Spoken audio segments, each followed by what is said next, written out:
दोस्तों, आज आप और हम सब ने देखा कि हर घर, हर परिवार और हर व्यक्ति गंभीर से गंभीर बीमारियों से त्रस्त है।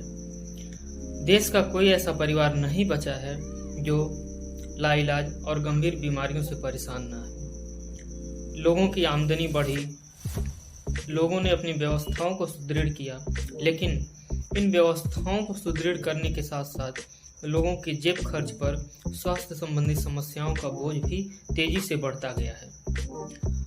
हम जितना कमाते हैं उसका ज़्यादातर हिस्सा आज बीमारियों के इलाज में या फिर लाइलाज बीमारियों के ऊपर खर्च कर दे रहे हैं। हम कमाते तो ज़्यादा हैं, हमारी आय बढ़ी है, लेकिन जिस तरह बीमारियों के पीछे हम अपने पैसे को बर्बाद कर रहे हैं, उससे हमारी आय को बढ़ना या फिर हमारी स्थिति को अच्छा हो जाना नहीं कहा जा सकता। हर समस्या का कोई न कोई कारण होता है। क्या इन बीमारियों के पनपने का या इन बीमारियों के अपने विकराल रूप में आने का भी कोई कारण होगा? आइए हम जानने का प्रयास करते हैं कि आखिर ये बीमारियां हमारे देश में तेजी से बढ़े क्यों। पिछले 15 या 20 साल पहले जिन लोगों ने होश संभाला है या जो लोग जागरूक थे, समझ बूझ रखते थे, उन सब लोगों ने देखा कि तेजी से बीमारियों का ग्राफ बढ़ा। 15 साल या 20 साल पहले से 15-20 साल पहले बीमारियां नगण्य थी। जितनी भी गंभीर बीमारियां हैं, heart, blood pressure, sugar, cancer, arthritis, sugar जैसी गंभीर बीमारियां ये नाम मात्र की हुआ करती थी। गांव में तो इनका नाम निशान नहीं था, केवल शहरों में गिनी चुनी सुनने को मिलती थी। लेकिन 15 या 20 साल से क्या कारण है कि ये बीमारियां तेजी से बढ़ी? हम सब ने देखा कि बीमारियों का प्रकोप इस कदर बढ़ा है आज के वर्तमान समय में कि लोग परेशान हैं बीमारियों से। 15 या 20 साल पहले जिन बीमारियों का नाम नहीं हुआ करता था या इक्का दुक्की हुआ करती थी, आखिर ये 15 या 20 साल में बीमारियां क्यों बढ़ गई? ये सबसे बड़ा प्रश्न चिन्ह है। इसका बेसिक कारण है कि हमने विकास तो खूब किया, हर क्षेत्र में विकास हुए, लेकिन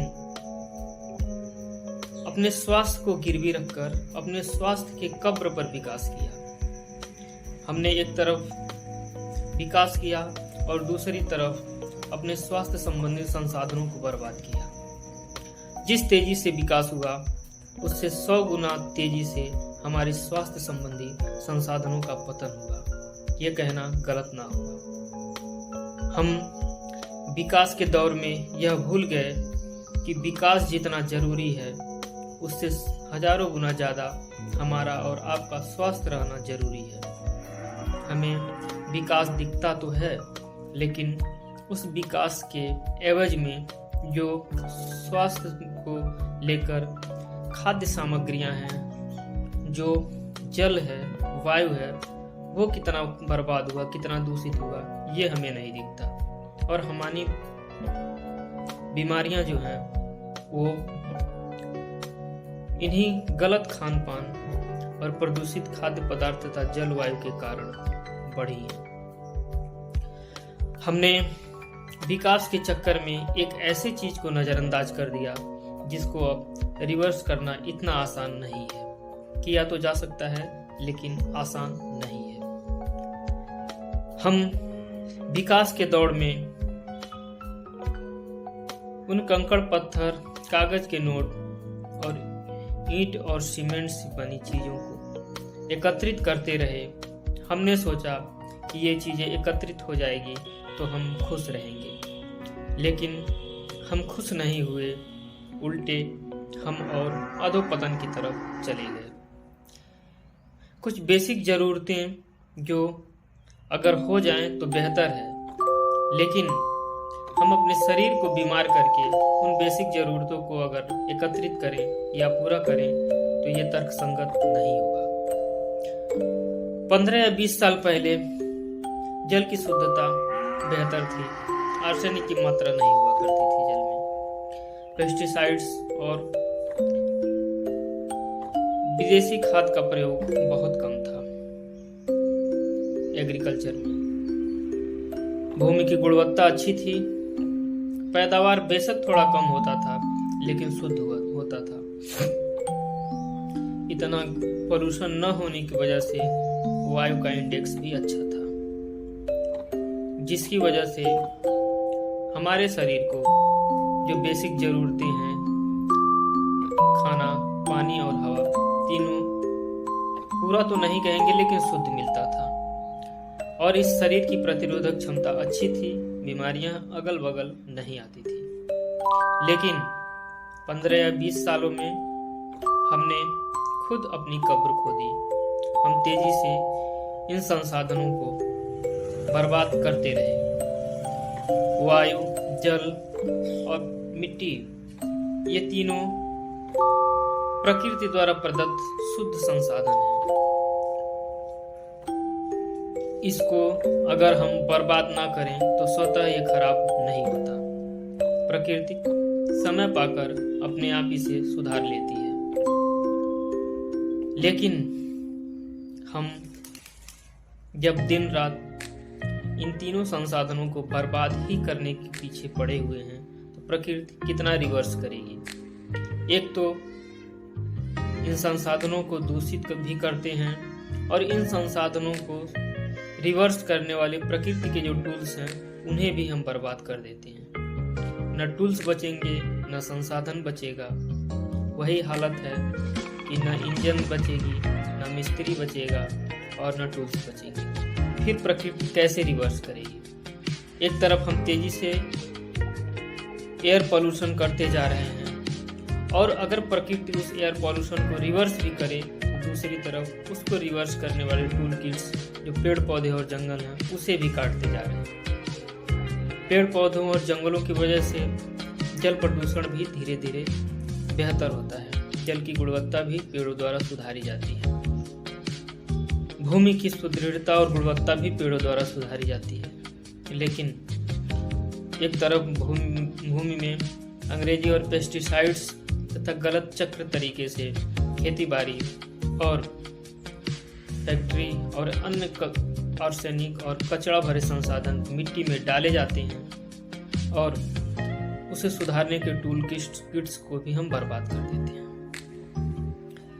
हम कहीं न कहीं एक ऐसी चुनौती को दावत देते जा रहे हैं, धीरे धीरे एक ऐसी चुनौती को जिसका परिणाम आने वाले कुछ सालों में गंभीर से गंभीर होगा।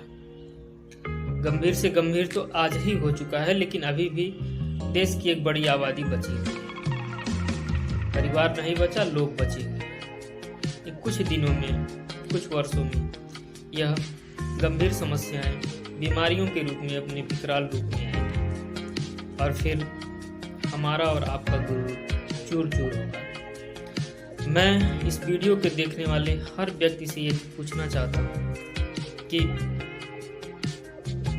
आखिर हमें इस मानव सभ्यता को, इस मनुष्य जाति को किस चीज का घमंड है।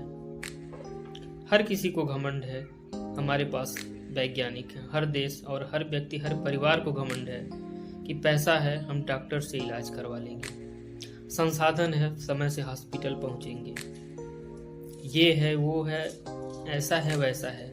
मैं आपसे जानना चाहता हूं कि पिछले 3 या 4 सालों में लाइव शो करते हुए अच्छे अच्छे पैसे वाले 25 से लेकर 30-35 साल की उम्र वाले ऑन द स्पॉट भगवान को प्यारे हो गए। उनके पास क्या नहीं था। लगभग सब लोगों ने प्रिंट मीडिया और इलेक्ट्रॉनिक मीडिया के माध्यम से इन चीज़ों की न्यूज़ जरूर सुनी होंगी। उनके पास न पैसे की कमी थी, न पहुंच की कमी थी, न संसाधन की कमी थी। लेकिन हार्ट अटैक जैसी बीमारियां जो हॉस्पिटल और डॉक्टर के पास जब जाने देगी, आप समय पाएंगे तब तो अपने पावर का उपयोग करेंगे, लेकिन ऐसा नहीं। कैंसर जैसी गंभीर बीमारियां, जब हमारे और आपके पास समय नहीं होगा, आज के टाइम में अच्छे अच्छे पैसे वाले जो कैंसर जैसी गंभीर बीमारियों से ग्रस्त हो जा रहे हैं, डॉक्टर कहते हैं कि इलाज संभव नहीं है, ये कुछ दिन के मेहमान हैं। फिर उस पैसा, उस डॉलर और रुपए, उन संसाधन और पावर का क्या होगा, किस काम आएंगे, क्या मतलब है उसका। इन गंभीर बीमारियों के सामने नतमस्तक हैं ये पावर और पोजीशन और पैसा। ब्रेन ट्यूमर, अर्थराइटिस, शुगर, लकवा, ब्रेन हेमरेज जैसी गंभीर बीमारियां लगभग हर परिवार में कई कई लोगों को चपेट में ले चुकी हैं। कितने परिवारों में पूरे परिवार इससे ग्रस्त हैं। इसका क्या उपाय है?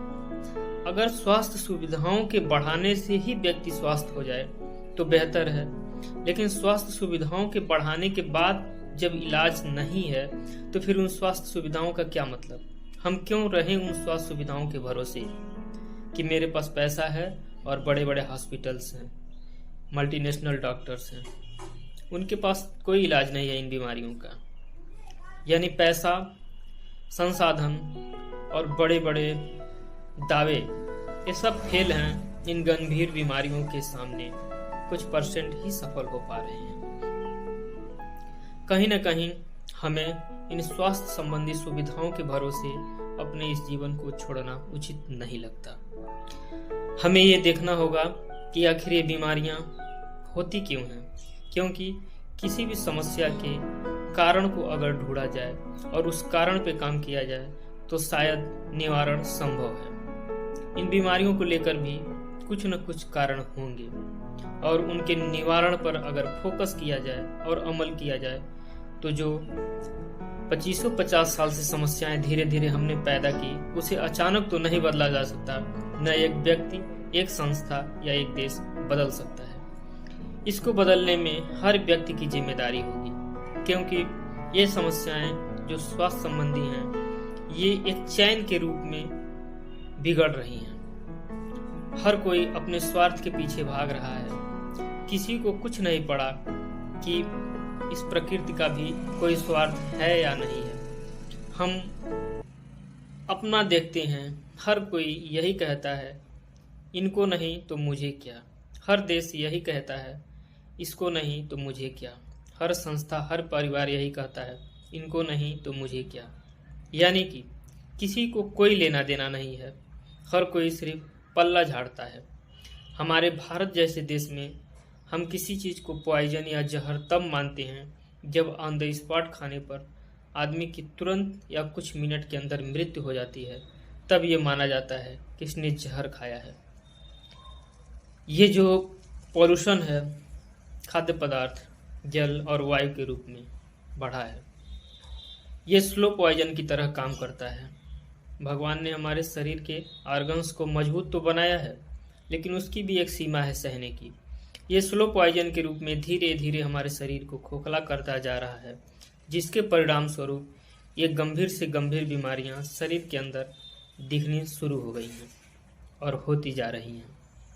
इस स्लो पॉइजन से हमें बचना होगा और इन स्लो पॉइजन से बचने का एक ही उपाय है कि हमें जिन चीज़ों को खाकर, पीकर या सूंघकर अपने शरीर के व्यवस्था और शरीर के सिस्टम को सुचारू रूप से चलाना है, उन चीज़ों को हम शुद्ध करें या शुद्ध करने का प्रयास करें या उसे बचाने का प्रयास करें।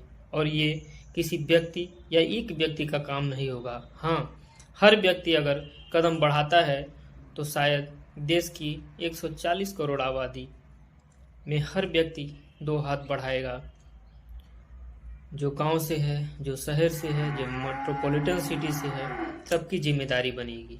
अगर एक व्यक्ति प्रयास करता है और दूसरा नहीं करता है तो ये व्यवस्थाएं सुधर जाएं, ये संभव नहीं है। आज के लिए